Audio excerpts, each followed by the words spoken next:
Oh, and welcome back to Talos Principle 2, where we will be continuing. This time we are in the northern area 1, called the Desolate Island.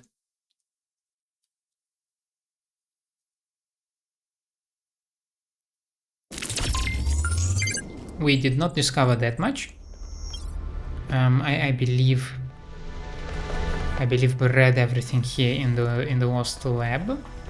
Just let me quickly verify that the terminals are read. They are.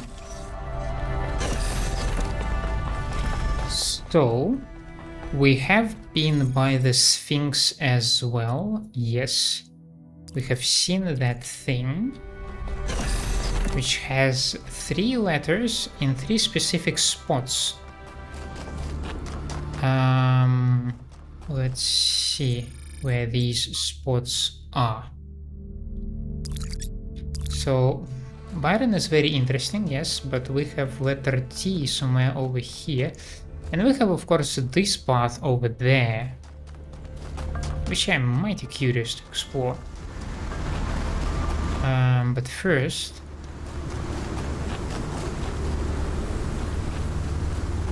is there letter T anywhere over here? What the heck?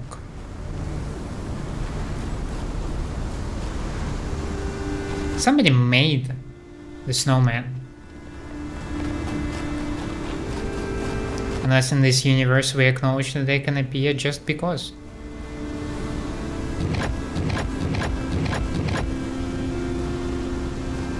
Pattern is already solved.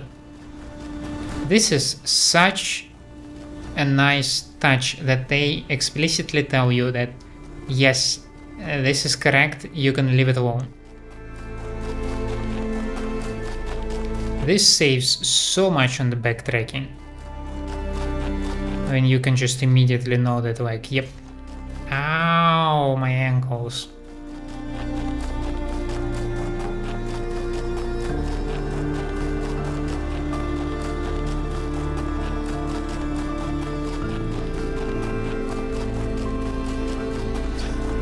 Another note of surprise is that there is a clear path.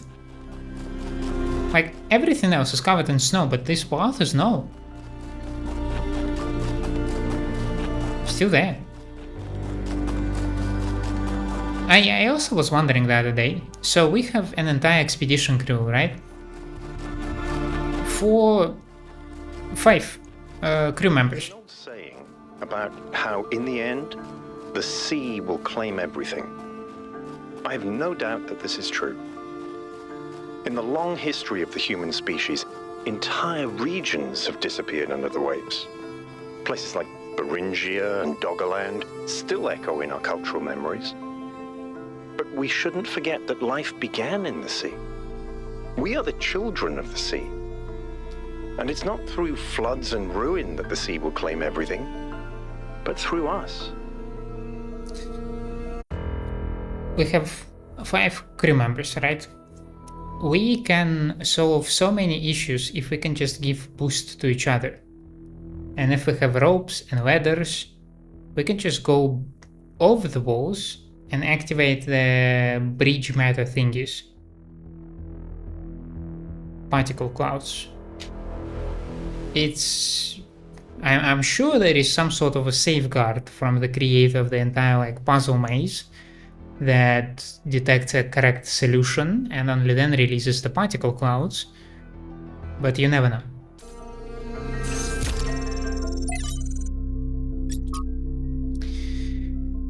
With alarming frequency, our mythological narratives conceptualize our separation from nature as a fall, a punishment for sinning, a loss of innocence, a decline from a golden age. We believe that a better state of humanity is possible, but insist that this state must be in the past, and yet our historical experience has been the exact opposite.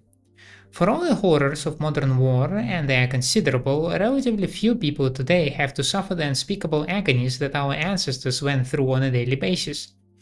It is doubly ironic that we place our golden ages in the past but very rarely ever consider what life was actually like for the people whose genes we carry. How could they were, how cold they were, how hungry, how frightened of the cruelty of nature. What unspeakable pains they must have experienced when they were sick or injured. How many of their children they had to lose unable to help, begging the heavens for mercy and never receiving an answer. The past is a slowly receding tidal wave of grief. The battle for human emancipation is not yet won, and the path has been far from straightforward. And yet, in but a few thousand years, we have eliminated a great deal of suffering that before must have seemed unavoidable and eternal. Some still suffer, but their lives held ransom by politics and economics, but at least now we know that a better world is truly possible, and it lies in the future. Day 132. We had a bit of an incident today. Nothing major, but it still woke us all up. Sun was away from the camp, alone, even though we had agreed that we should always go in teams, and she encountered a group of the herbivores that we saw on the first day. Cows, they're called. Apparently our ancestors kept them as livestock. Eustachius says they squeezed them for liquid, but I find that hard to believe. But I digress. Sun encountered a herd, and just as predicted, the animals were passive at first, friendly. Sun decided to abandon her survey to study them for a while, which went well, until a group of wolves, formerly dogs, a type of pet, entered the clearing, causing a stampede. Sun is alright, only minor scratches to the bodywork and a few torn wires, but it was a close call. I guess we'd gotten a little complacent, a little too comfortable. We'll have to be more careful from now on.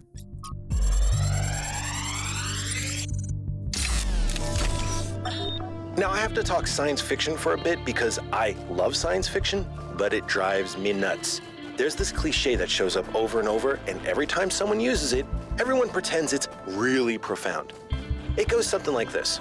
A scientist invents something good, but, oh no, it's actually really bad. You could have something that makes your life better, but no, you can't. How dare you even want it? That's hubris. That's playing God. And it's never anything that reflects the real world, right? It's never, oh no, you invented a vaccine for cervical cancer. Oh no, you invented a new class of antibiotics. Oh no, you cured malaria. How dare you? Those diseased mosquitoes are way more important than human lives. How did science fiction become so reactionary? You know, if we all thought this way, you guys wouldn't even exist. At least Alex agrees with me. She has good taste.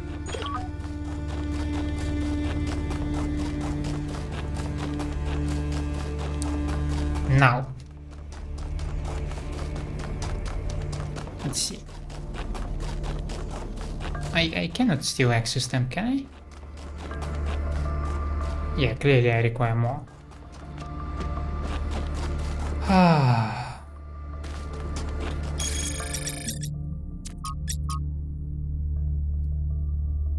So behind those should be an A. There should be two of them, right?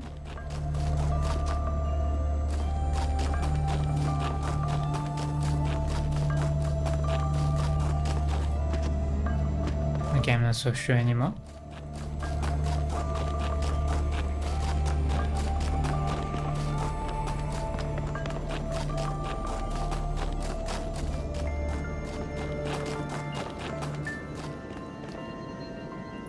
I do not feel comfortable going there anymore.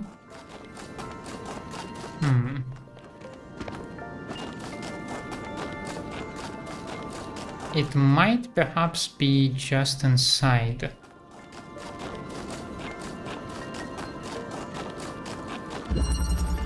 Drilling party.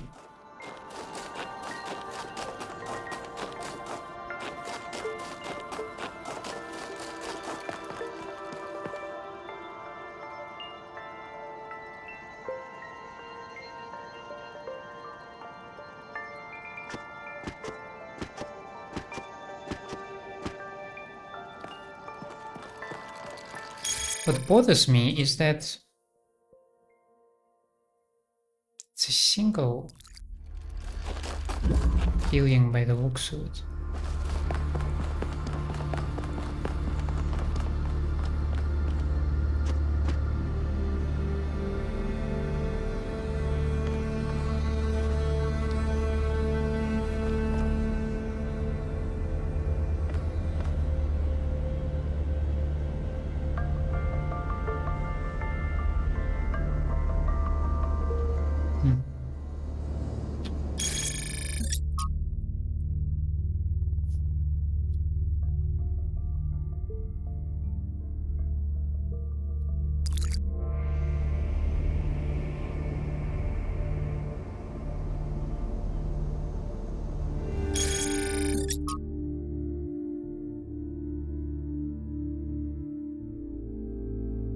I have had 2 buildings. I mean, this rhombus, and this is the Golden Gate area, right? You can kinda see the rhombus, you can see the Golden Gate area. Plus there was a T, so we confirmed that part. But that is not 2 separate areas, that's just one. Is it this one? Is there another one to the side? Because there is this path. Yes. Okay. Getting somewhere. That's the lost puzzle part.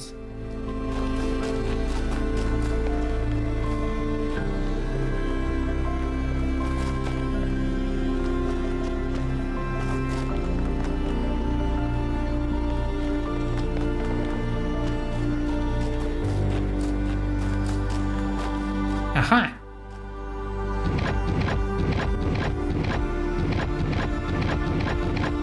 Yep. We got that. That is good. Now...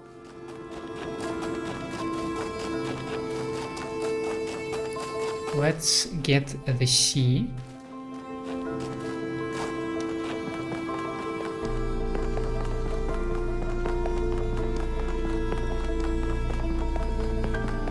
And maybe somehow try to get the Prometheus fire sprite as well. I believe it was hiding in 4.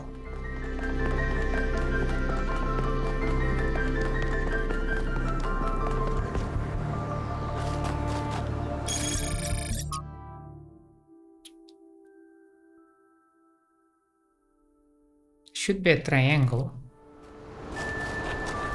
Can I actually see it from up top? I think triangle is there and there's the big thing. Okay.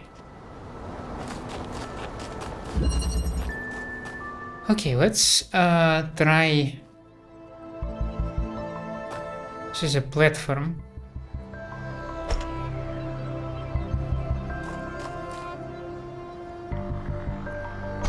And I think I know what it does. I think this is what you can do with this thing. You still cannot reach this thing.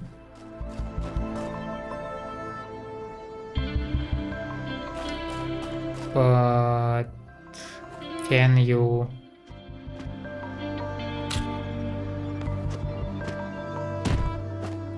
Ow.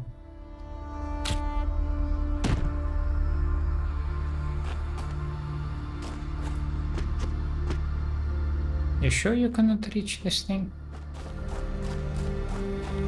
Because I think that's kind of the first step.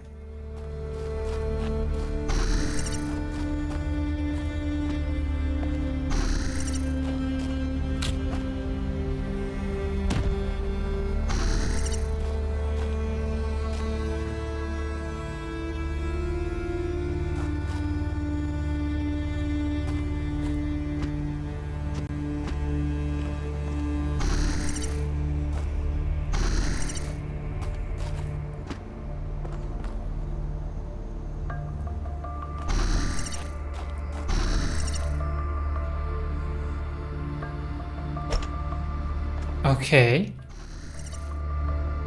This is like super interesting.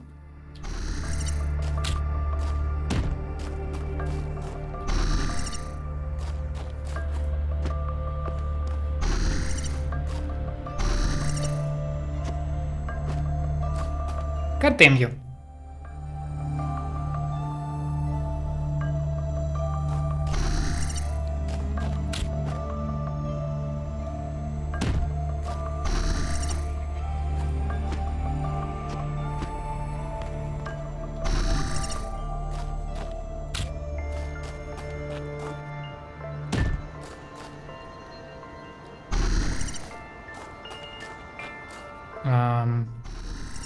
Can this dude jump to this dude?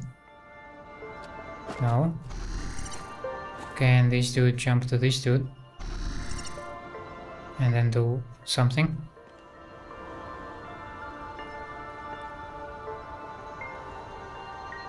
It's like you're so damn close.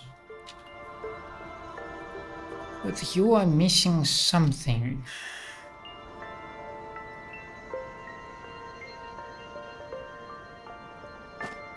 You can have two dudes with platforms, right?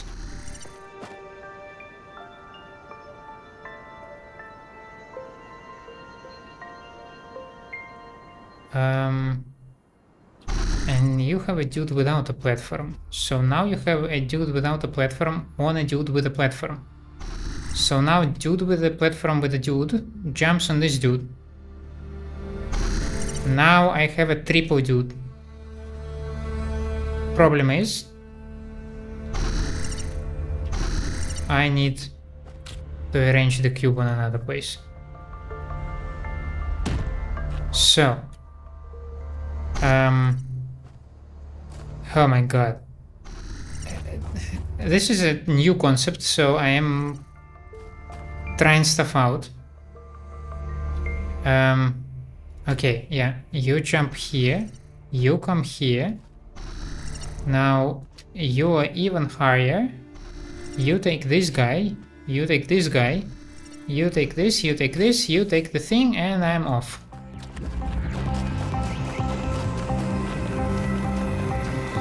Cool.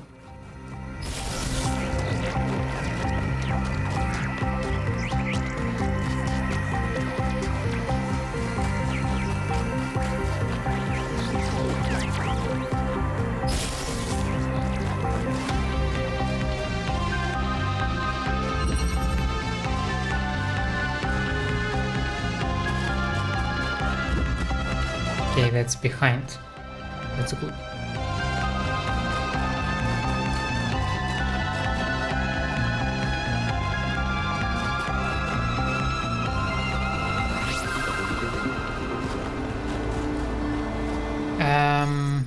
Was it C?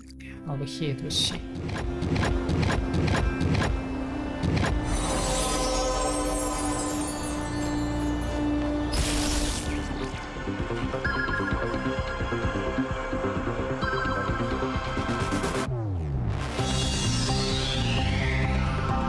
There is a hologram over there.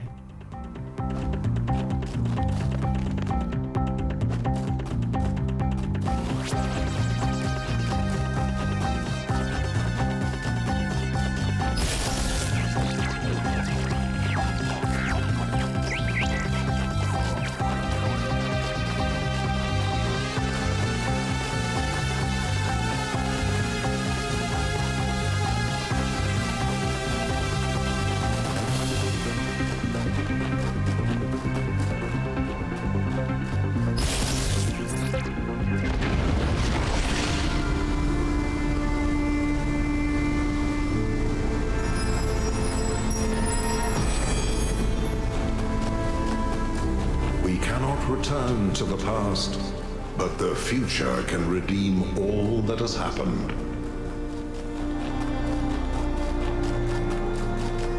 Oh, really? Can it theoretically return those that we lost?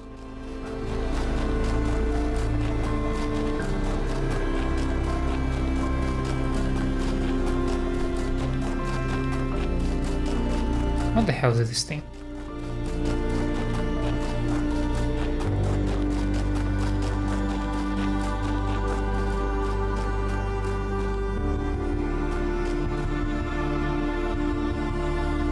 What the...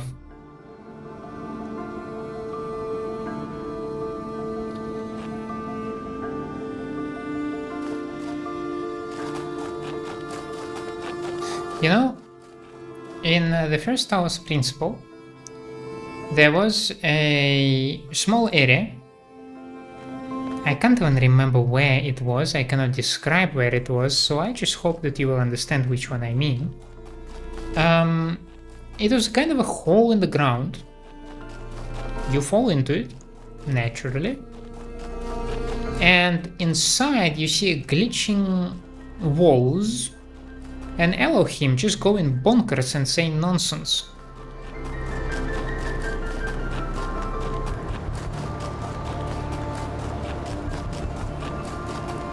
Some of these holograms just remind me of this area that just got permanently lodged into my brain. Ooh. Don't mind if I do. On Cornelius.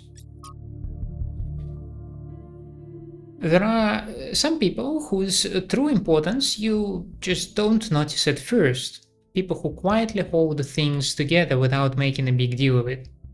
That's what Cornelius was. Always by Athena's side, he calmly and carefully helped us all stay on track, reminding us of our shared humanity and the values that had brought us this far. I cannot imagine how painful it must have been when Athena left him behind. When he went on his so-called research expedition, most people thought he went looking for her. To be honest, I thought he might never come back, and I was surprised when he finally did. I still don't understand how she could leave him. They seemed to love each other so deeply. After he returned, Cornelius was different. He founded the Museum of the Simulation and very rarely left its premises. The archive scholars doted on him, but he walled himself off, becoming almost as much of a recluse as Eustathius.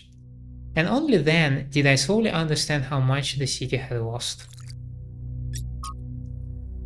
God appears and God is light, to those poor souls who dwell in night, but does a human form display to those who dwell in the realms of day.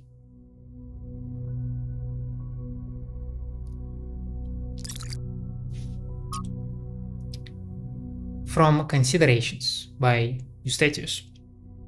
While it is hard from our vantage point to fully believe in any of the ancient religions, I must admit that I have come to believe in the existence of a prime mover.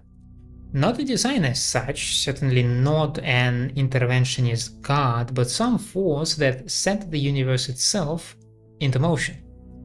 I do not know if it is possible for us to ever truly understand this being, since it must by definition exist outside our understanding of reality, but I do believe that it exists. Does it look upon us with love? Our entertainment, perhaps? Does it preserve some memory of us when we die?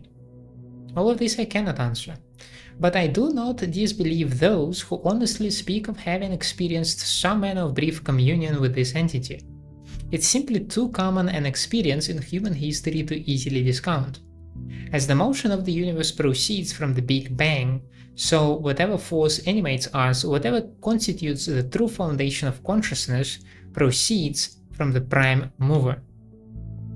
What do you think about this, Mother?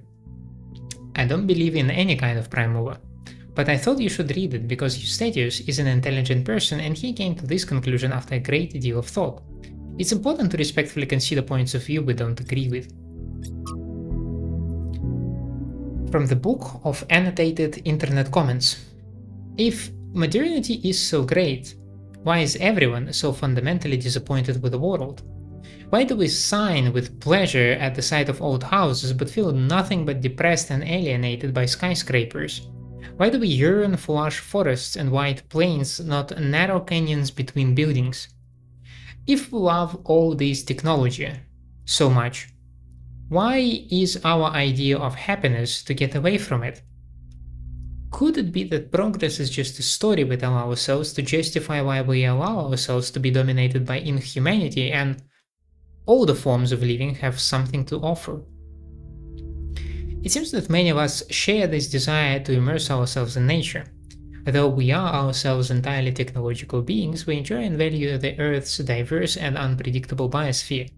But does that mean that progress is just a narrative, as this ancient commenter suggests? Or does it mean that technological progression and the love of the natural world are not in fact mutually exclusive?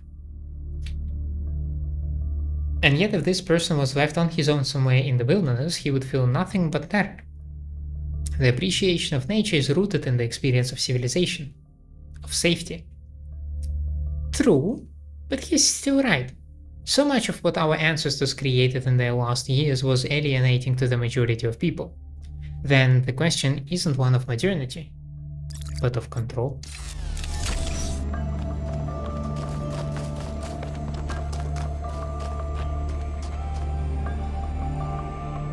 Miranda is the founder's daughter. It's still kind of blowing my mind. She came all the way out here, left everything she had behind, and created a new life. Why do you think she did that?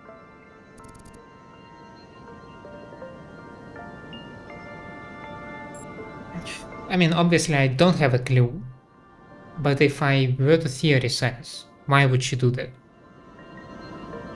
Lonely? I mean, she had the first companions.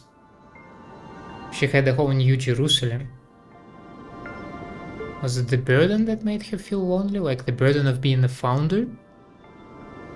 To help her with her secret project, but didn't she find anyone who would have agreed with her in New Jerusalem? Because creating new life is beautiful, but I mean, that screams hubris as well. I mean, you're creating life. It could be beautiful, I do not deny it. But to me personally, there is a whole bunch of responsibility attached to it. And that is first and foremost thing that you should think about creating life. Like, how will I make this life happy? Will I be able to provide for the life? Will I be able to take care of this life? Ugh. Neither do I. Maybe she was just lonely. Something else?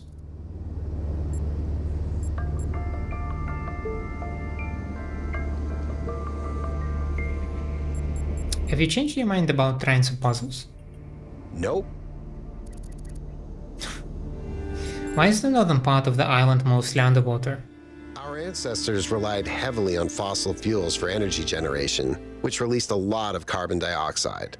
This caused the atmosphere to trap more heat, which changed the planet's overall climate. The effect continued even after they were gone, and these low-lying areas were flooded. I've seen a lot of places like that. How are you feeling? I'm not sure, to be honest. This is all so surreal. Walking around here is so peaceful, but it's also, I don't know. One moment I feel inspired, the next, kind of creeped out.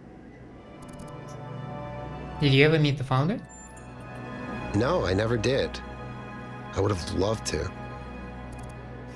What did you make of the megastructure's interior? You know, people throw around the word awesome a lot. I probably do it too, but I think what we saw in there is the proper meaning of the word.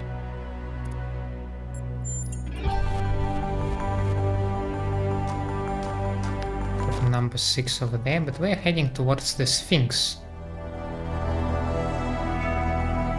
Why can I not take control of this dude from all over here?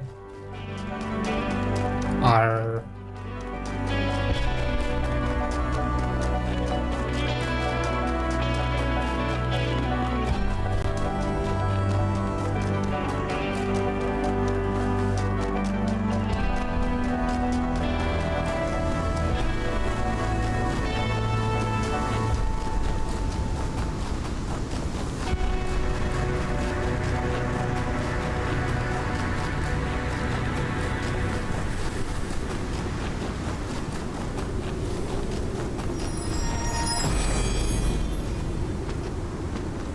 If the fool persisted in his foolishness, would he become wise?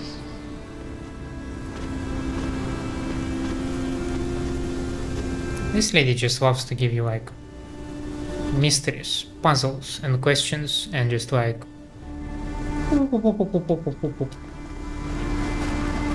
she never even was there.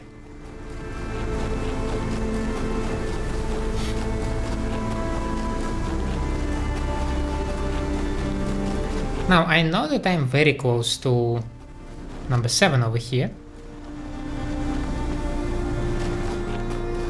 But what I want to do, as much as it is possible of course, is to cover them in order. Now, it would be somewhat of a challenge given that a few lost puzzles, well, they're lost and they're not numbered, and like, where the heck do you apply them?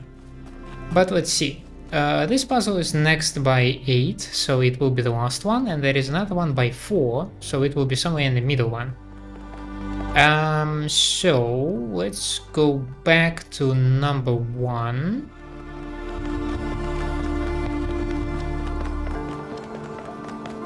Right here. Is there anything behind it, by the way? Nope.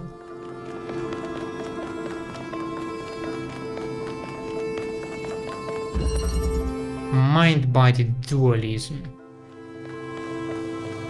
Oh no, the force field. Oh my god, what am I gonna do? Easy. Oh, you of all the places, you decided to stuck over there. Brother.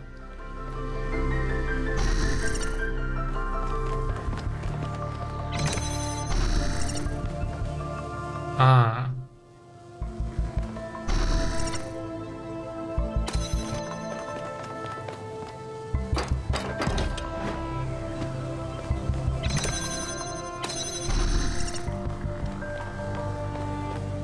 Oh, shit. Are you shitting me?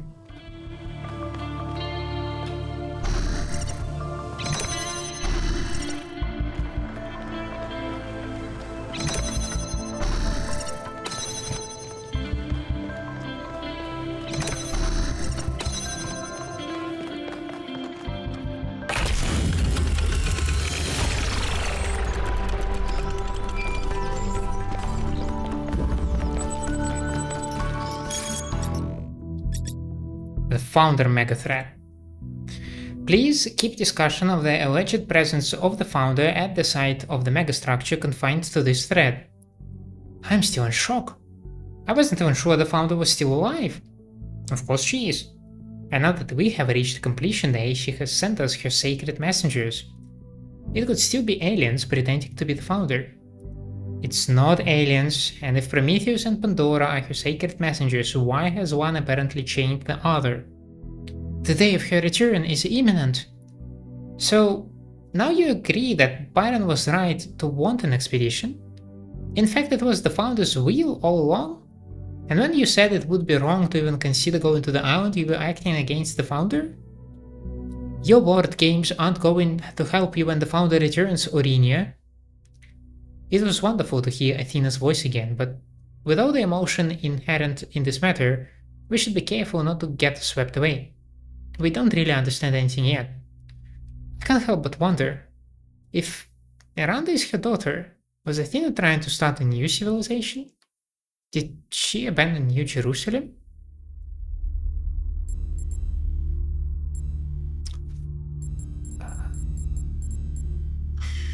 She was always a leader. Maybe she just wanted to experience something private. I think it's a bad response, honestly. A valid point. She had enormous responsibilities from the very beginning, and while we are a family, she had too many burdens to ever have a private life on her own. I understand your point, but why leave Cornelius behind then? That's none of our business. Fair enough. We have 2 and 3 right next to each other, which is super convenient, of course.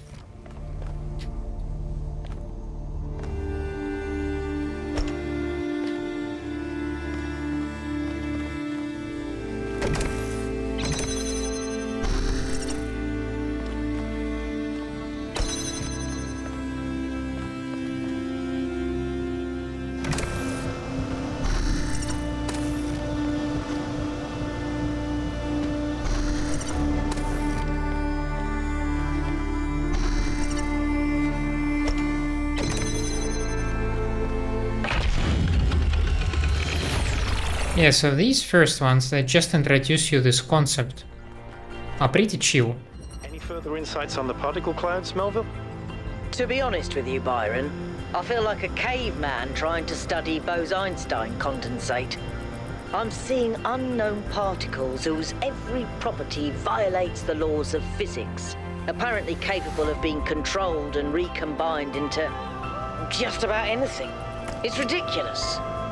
Maybe someone in New Jerusalem can figure it out. Sure, just give them another 1,000 years.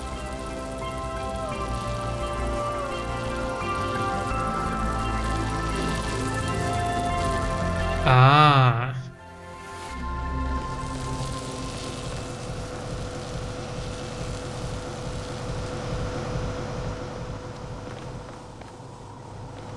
Okay.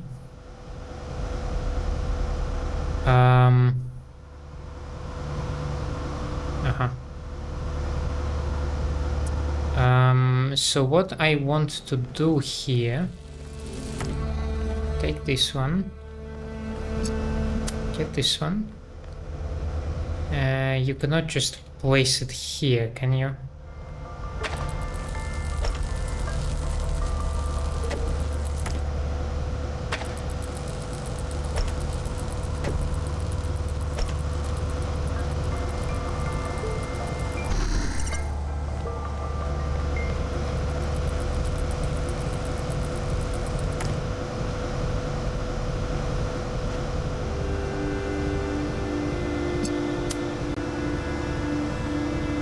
Oh, seriously? Press the wrong button. Okay.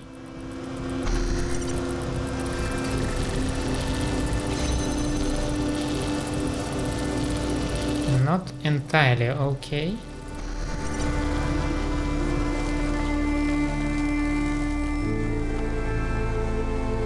But perhaps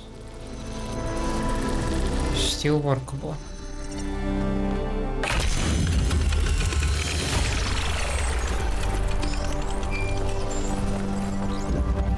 Ah. I've been watching you solve these puzzles, and this body replication tech is incredible. It just casually blows up the very foundations of our society. You're right, this is revolutionary. You can say that again. Making even just one of us is bloody hard. We're not like toasters. You don't just weld together a couple of wires and a motherboard and call it a day. Not to mention how hard it is to even find some of the materials. And this thing just, poof, new human. But the goal was to stop at 1000, wasn't it? It was. Or was it? And even if it was, sorry to be heretical, but does it matter? If we can figure out how this works, we can finally, easily create more people. We can grow. We can expand. We can build a real civilization. Isn't that worth pursuing? Are you saying that this one is unreal? Is it a fake one?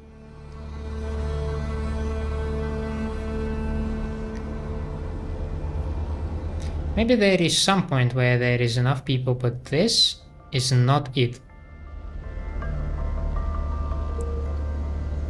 I understand that, like, limitless expansion is dangerous.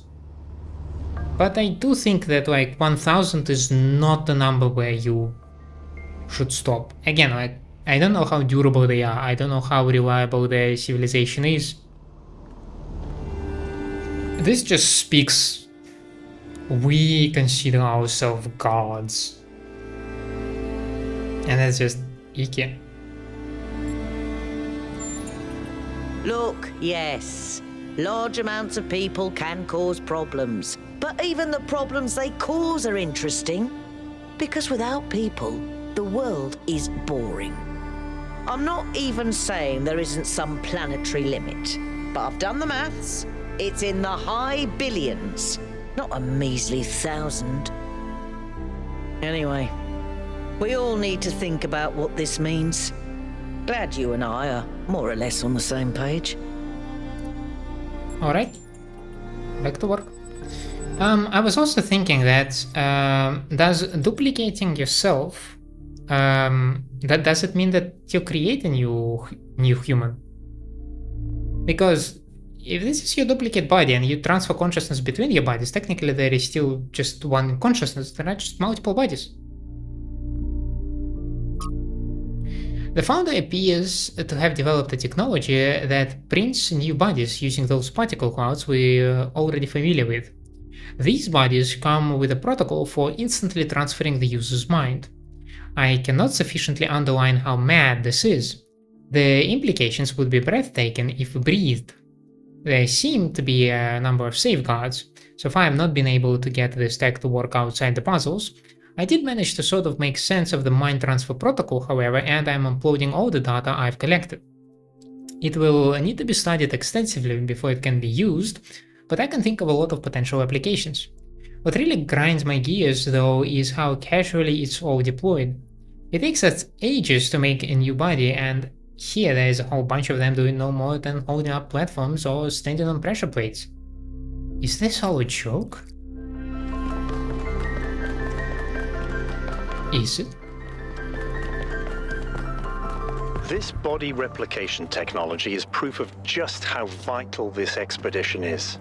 We may not know how it works and what its limitations are, but the technology itself isn't even what really matters.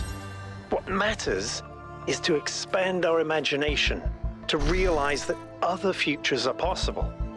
I'm glad you see it that way too, 1K. After all, the world is better with you in it, isn't it?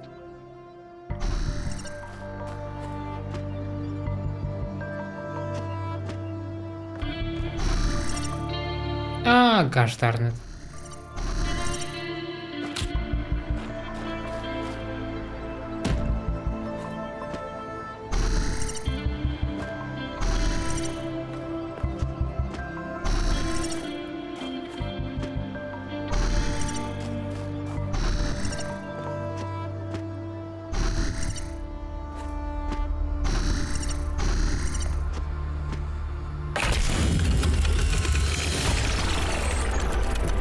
Good job, 1K.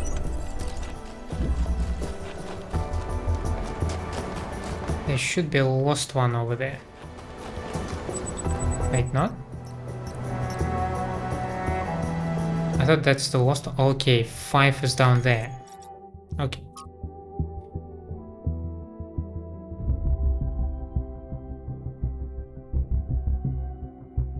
The technology discovered by the expedition changes everything. Every argument about how hard it is to get access to the resources necessary to create more of us goes out of the window. We can create more people. 1K doesn't have to be the last. And it would be easy. Are we really going to give up just because of the goal? Energy doesn't just come from nowhere. We have no idea what the real cost behind this technology is. Besides, the goal is an ideal, not just a limit we ran into by accident. It is the will of the founder. Yeah, right. It's not necessary to share a personal belief in the founder to understand the value of the goal. It's clear to all but the most radical that humanity needs limits for its own sake and for the sake of our planet. You say that as if it was self-evident. It's not. You're smuggling a whole host of misanthropic ideas into the conversation under the disguise of reasonableness. Your premises are completely rotten. I believe the results of human history speak for themselves, and I find it shocking that anyone would disagree with something so obvious. Shocking that anyone would value human beings and think that maybe our ancestors could have solved their problems using their brains instead of preaching misery for all. That maybe there is some damn point in playing other factors beyond technology and growth. Like, I don't know, people in positions of authority preaching their self-important morality instead of trying to solve ordinary people's problems. Authority? I'm just an academic. That's completely disingenuous, and you know, your clique has the mayor's ear. Clique? I assure you that there is no such thing. This conversation is getting out of hand. If you can't behave, I'm shutting this thread down. These conversations are necessary, they should not be banned. It would be best to close this thread until everyone calms down. This conversation is irritating. but should be allowed as a matter of principle. Just take it to private. I mean, if you are pissed with somebody personally, take it to private.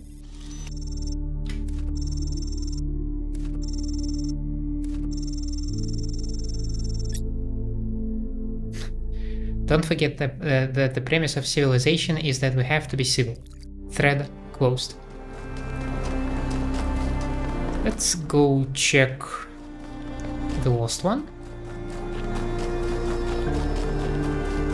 We briefly were here, passing through, and indeed we passed through.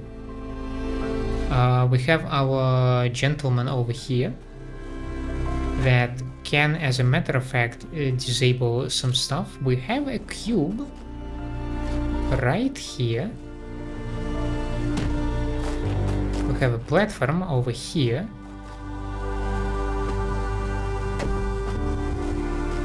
That's not what I wanted to do, but that is fine. This gentleman can do this thing. So now we can bring everything here so that we can work on extracting the gemmer.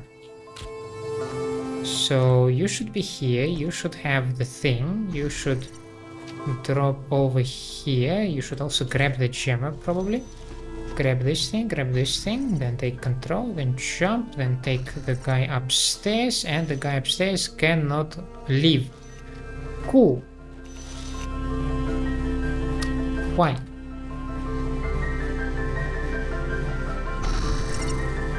Too high?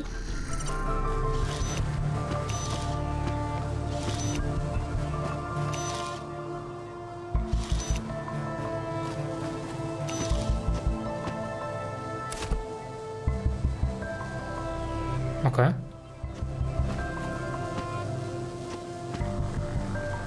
But I seemingly locked myself.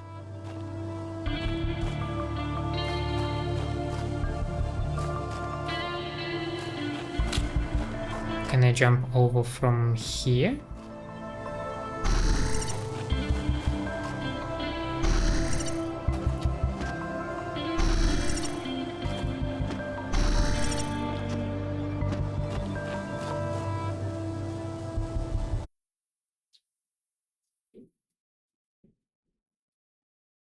I did something terribly wrong. It's clear to me that I need to pass the gemmer on this side. So I can throw stuff around, I just don't need maybe two bodies on that side for that. Oh, ah! Sorry. Grab the thing, do the thing.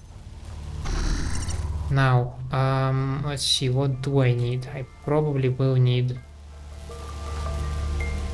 this thing, right?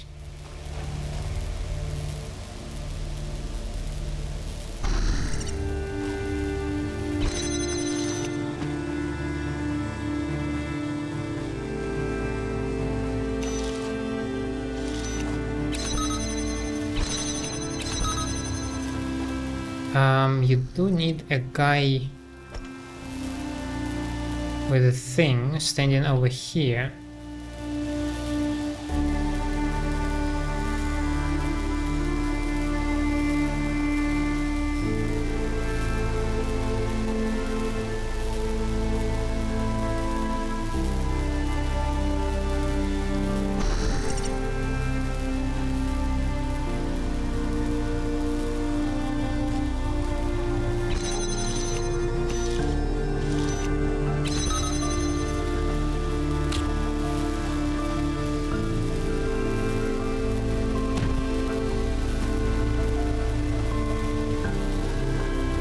No?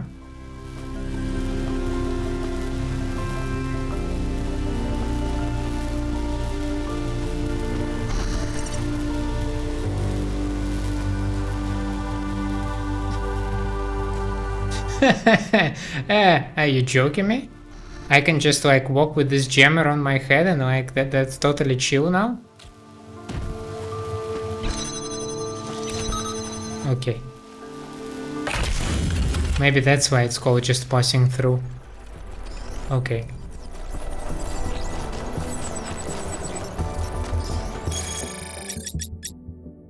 These structures are so impressive. I don't understand what possible function this structure could have, but it's really impressive.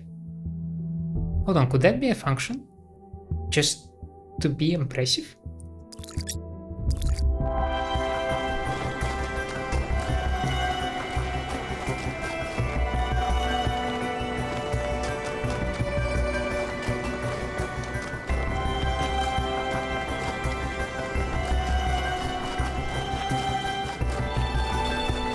Oh, that's a path.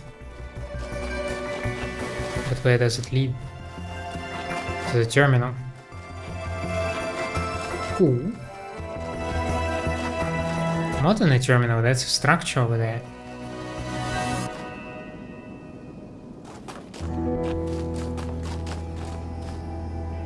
There's also a path down there.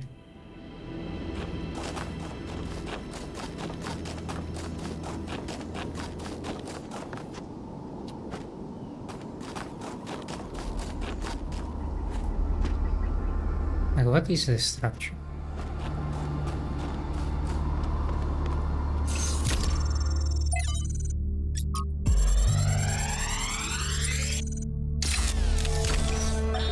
As we continue exploring the cold northern reaches of the island, the contrast between the harshness of this place and the softness of New Jerusalem becomes more and more pronounced. There is a kind of madness in what we are doing. Going to a place that is so hostile to our existence. That does not mean there is nothing to love here. There is, in fact, a great beauty. But it is a hateful beauty. A beauty you can only love because there are places that are not like this. And yet, it is precisely this hateful beauty that the people of New Jerusalem fail to see, and so cannot understand their own blessings.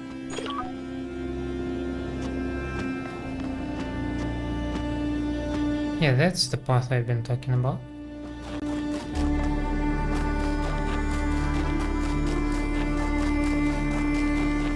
Straton.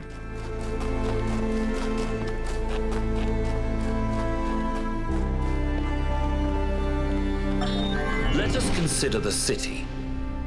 What is a city? It is not a gift from the gods, nor the product of nature.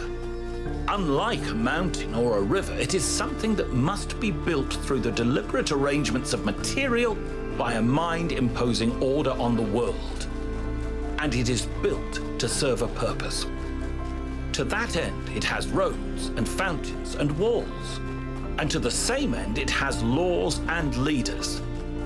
And though each city is built according to a different plan, all cities must serve their purpose, or they will fall and become ruins. Therefore, we may conclude that a city is also a kind of machine, constructed to improve the life of its citizens.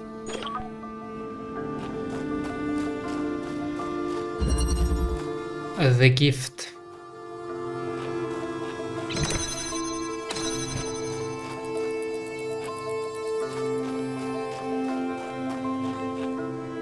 Surprisingly, I do not see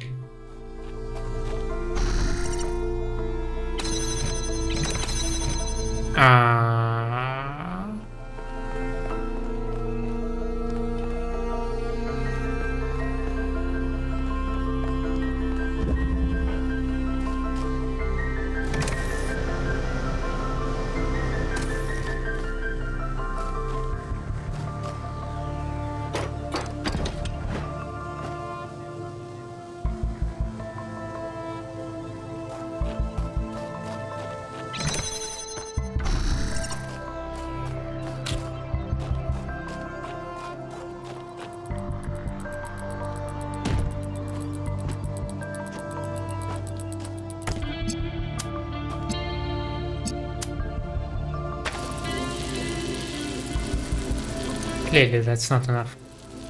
We need to bring the cube inside.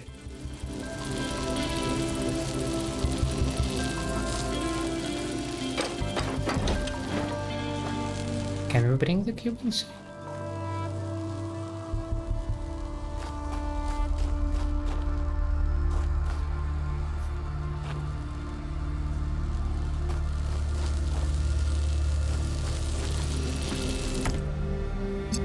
Ah.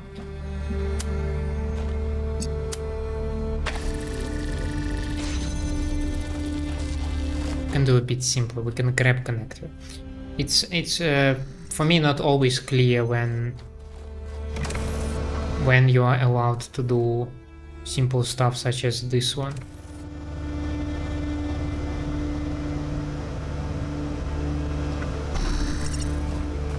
Okay, but what's the point? You're now just only returning a single dude over here.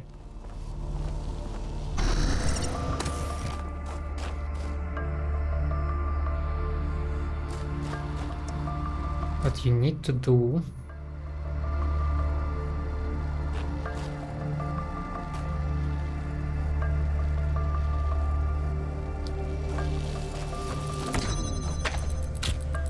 is get this thing over there.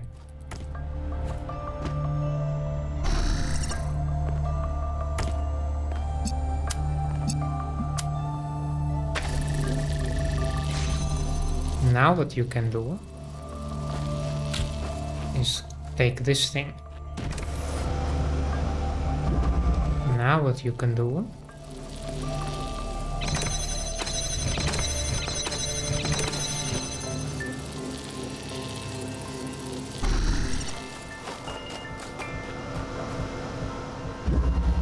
what is your purpose to stand on the button?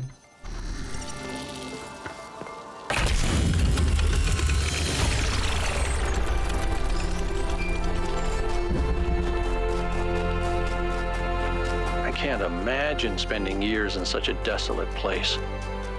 For what? Science? Enlightenment? I'd much rather be back home in New Jerusalem. I think it's beautiful in its own way.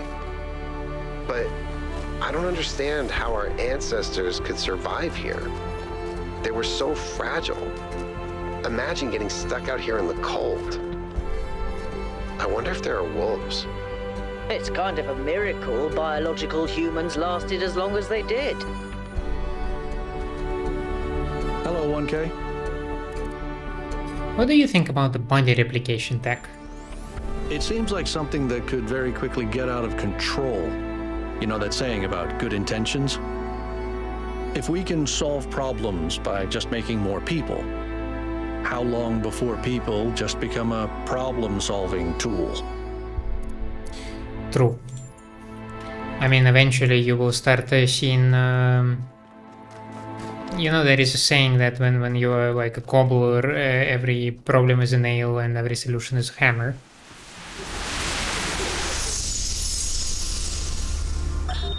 If we believe that life is inherently valuable, if we think that other species are worth preserving, and we recognize that most of the universe is barren, then it follows that we have a duty not only to defend life, but to spread it. If life is the most valuable thing in the universe, then perhaps, in a sense, the cosmos itself is depending on us to do this. Like birds carrying seeds to uninhabited islands. Maybe that's our role in the galactic ecology. Maybe not.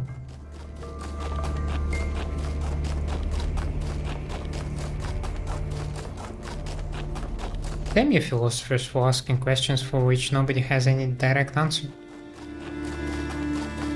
That's why I like being an engineer. Somebody tells you like, this stuff doesn't work. So you go and check out, like, is it power? No. Is it some connection? No. Is it this? Is it that? And eventually you arrive to a conclusion.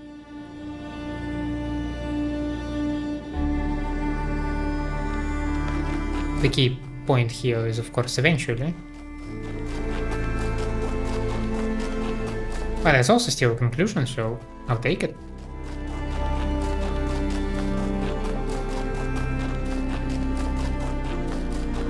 Now,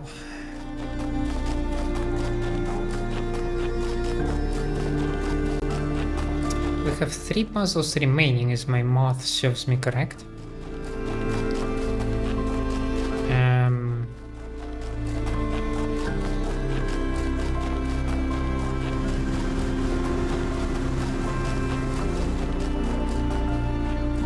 No, we have 4. Yeah, okay, that's correct.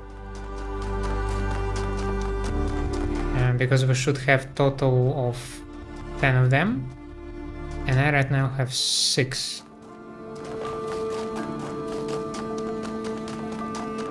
So I think we can probably try to get another one today. Then we'll wrap up the area in the next episode. 2-body problem. Wow. 2-body problem is not even a problem.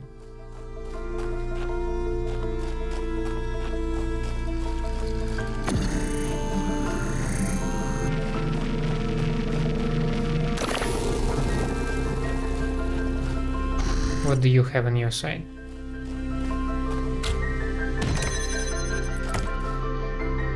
Ah.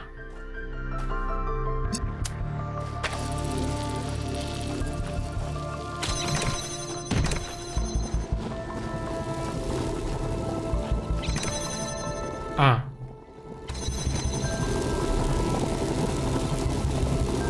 Why? What could possibly go wrong?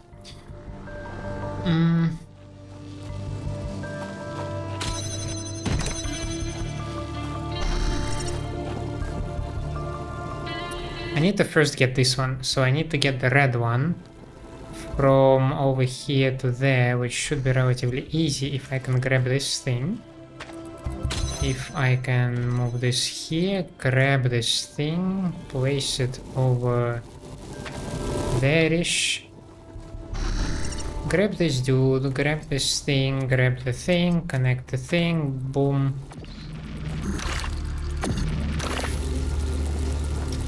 And something doesn't work.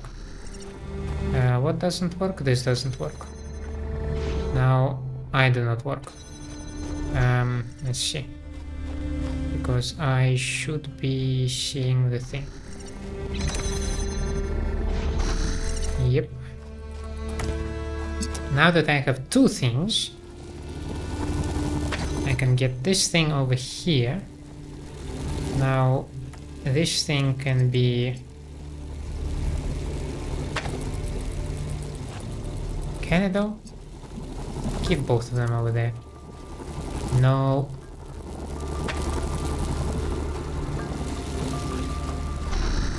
Take this gentleman, take this thing. Bring this thing over here, take this thing, connect to this thing, connect to this thing, connect, boom, boom. Then this thing goes here, this goes here, this goes here and there. You probably go here, you here, and where is my damn other body? What are you doing all the way over there? I can't see you there. Stand where I can see you. Boom.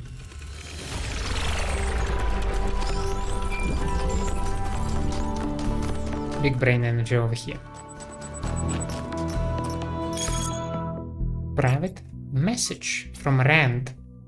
Humble greetings, number 1000. This is Rand. Our friend Doge, has assured me you are of sound moral character, though I'd feel more convinced if you'd assisted me in the city with that program as I asked you to. What is all this about? The matter demands that I be forthright. New Jerusalem requires strong moral guidance. Your expedition only makes that more urgent. We must end their incessant debate over the ethics of the goal and focus on becoming the best people we can be. Life seems to be so complex, but I'm sure the answers are quite simple. Consider our species. Like our ancestors, we're just tubes with inputs and outputs, yet we run on code so complex that we barely understand it. But the answer is simple. Garbage in, garbage out. It's our moral duty to use our instinct for good inputs to correct the bad outputs. I need to hear more. Good.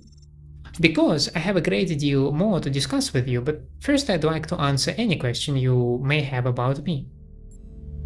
Who are you? I'm one of the foremost scholars on the digital archives and the simulation which gave us life. Oh, I remember you, okay. Reading the code on which we run gives me insight which others lack on how we ought to live. Where are you, Problem Museum of Simulation?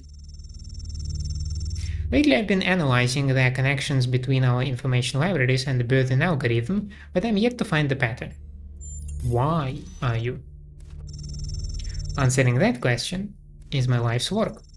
We know our ancestors left behind the computer simulation with access to the archive and the hope it would produce through sentience. And we are now here and we are sentient. The real work is in filling the gaps. But the more code we unravel, the more clear it becomes that we exist for a reason. I just want to know what you want with me. My studies prove that we as a species are no accident. We are the outcome of billions of years of careful machination. It is my firm belief that the big questions have answers, and that they're encoded into our very souls. Imagine objective answers to why we are here and how we ought to live. It would be the most important scientific and philosophical discovery of all time. A provable, practical, moral code. Literal code which already exists within all of us, without which we could not function. And you and I could be the ones to transcribe it. I can't yet tell you why, but I have reason to think that Island holds the key to the puzzle. All I ask of you is that you stay true to your principle regardless the cost. So what do you say? Is the world a better place if we work together on this? I don't like the idea of like it's written in our genes. It's like this crap is like our existence is predefined. That is destiny. Screw that stuff.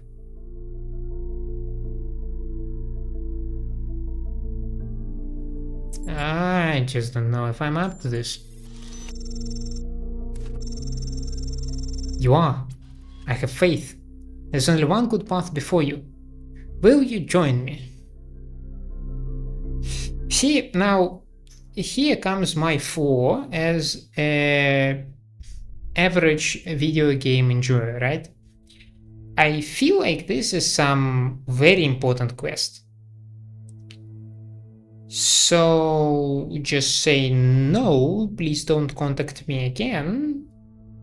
It feels like I'm robbing myself of some extra experience that might be there.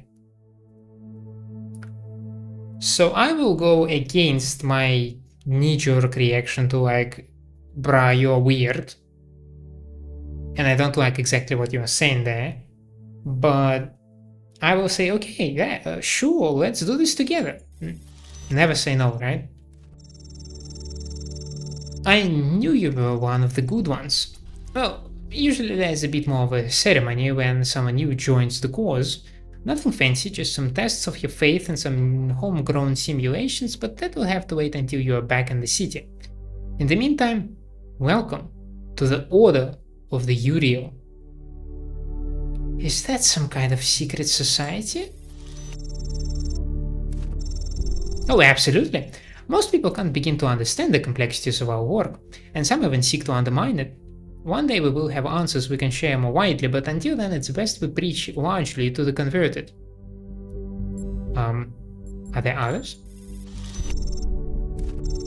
Many of those who explore our code arrive at similar conclusions and share our ambitions, though I've studied the archive for longer than any. Be one with faith, my friend. You're not alone. Is there a secret handshake? Amongst scholars in the know, there is a phrase we found in the archives that we sometimes use to get one another's attention. without exposing our meaning. Dark satanic mills. Are there rules? Of course, but I trust you are already familiar with the crucial ones. Remember, it is not up to you or I to create the rules of morality. It's the rules of morality which create you and I. Alright, let's stay in touch. And I believe with that we have our save point, and with that we can wrap an episode. I think it was a great one. We are approaching our resolution to the northern first area. Yeah, I assume the big laser time is coming. It's just around the corner. We have just a few puzzles left, just 3 of them. 2 numbered, 1 lost, and then we're good to go. Then you know the drill. We go to the tower, big laser, we go back to the mega structure, we release the stars, and rinse and repeat with another area. That's the plan for the other day. For now, thank you so much for staying with me. I hope you enjoy my company and my gameplay, and if that is the case, please leave me a like and subscribe to the channel. Otherwise, let me know down in the comments what I can improve for you. I hope to see you next time. Have a nice day out there, and bye.